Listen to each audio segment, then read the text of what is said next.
What's up, guys? Aroneous here with another Raid Shadow Legends video. Thank you for tuning in. If you haven't watched any of the videos, consider smashing that sub button if you like the content. So let's get into the video today. Today we're going to be talking about the secret room level 9 or secret room floor 9, and it's one of the hardest secret room floors. This is actually, I think, rotation 3 if I'm not mistaken.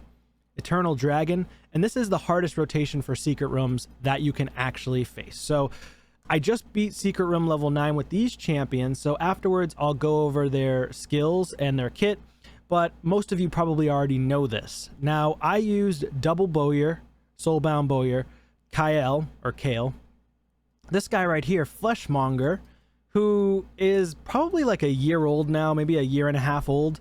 Pretty decent champion. He does have the decreased defense, 60%, the big version, which is fantastic.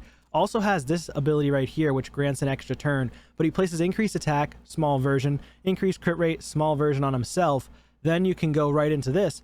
Or what I like to do on this stage is I go with the decreased defense first, and then I wait for his next turn, and then I use this, go into this, and then on the next turn, he gets back to the decreased defense.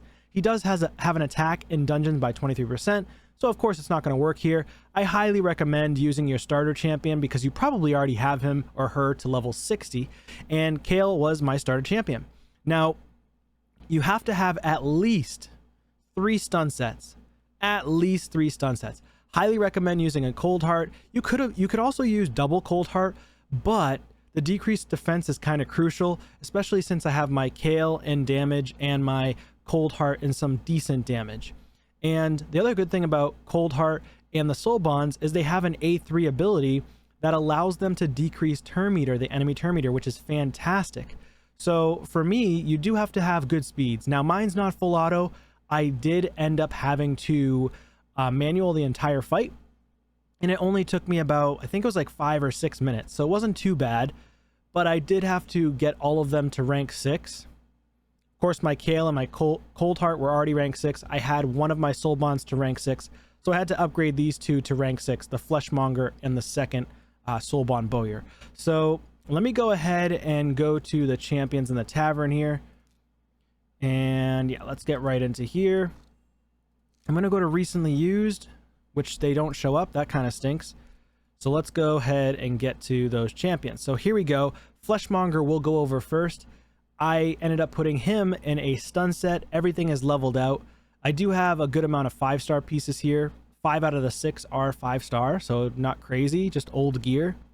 190 speed, not crazy on the attack, only 2700 attack. 2700 defense as well, so he can survive the hits and not just get one shot by the waves. 190 speed again, 52% crit rate, 195 crit damage, so it's not crazy. 253 on the accuracy, which again, it's not crazy. Most people should be able to hit these stats. If you're mid to late game, you should be able to hit these stats.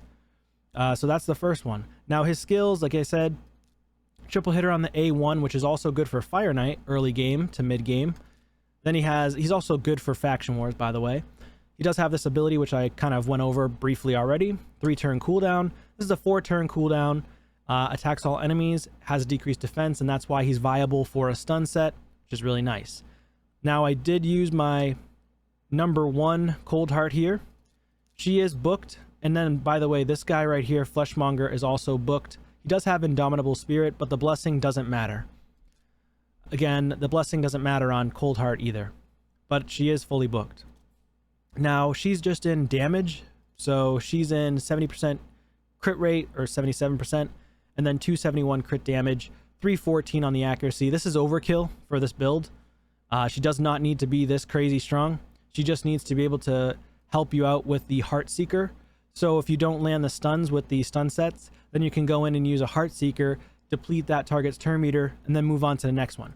Now, I did have to run it a few times just because I didn't get good RNG with the stun set all the time. It is based on RNG.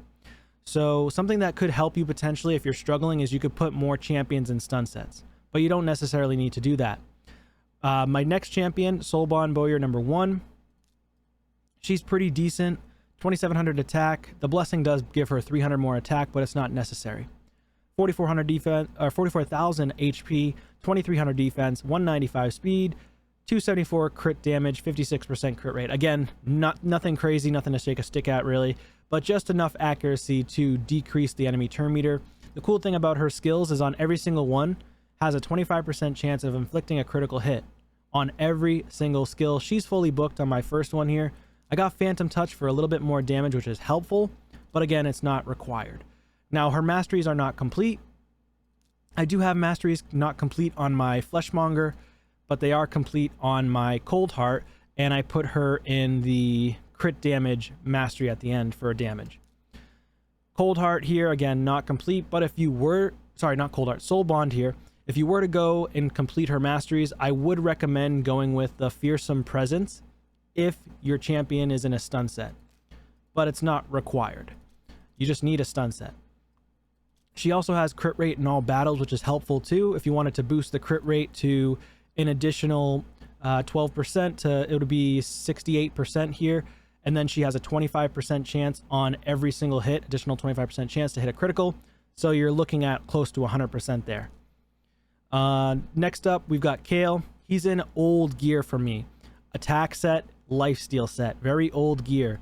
And he's at 186 speed, 2700 on the attack, 2400 on the defense, 36,000 HP, 225 accuracy, 99% crit rate, not 100%, 197 crit damage. So I do have better gear. I just didn't even take it off of him. It wasn't even necessary. He is fully booked. Again, HP in all battles definitely helps by 15%, even though it's a small amount. And then I've got War Master on him, so it helps with additional damage on the waves. My last champion here is my second Cold Heart. Now, I did put this one in Fearsome Presence. This is the only champion I have in Fearsome Presence. She's also in a stun set, but she doesn't have any books in her at all, no blessing. I just went down all the way to Fearsome Presence with counterattacks as well. And then on the right side here, you don't even need this last one here. So skills, again, you don't need to book her. You're really just focusing on Ancestral Guidance, the A1, over and over and over. And then you're focusing on Soulbound Shot.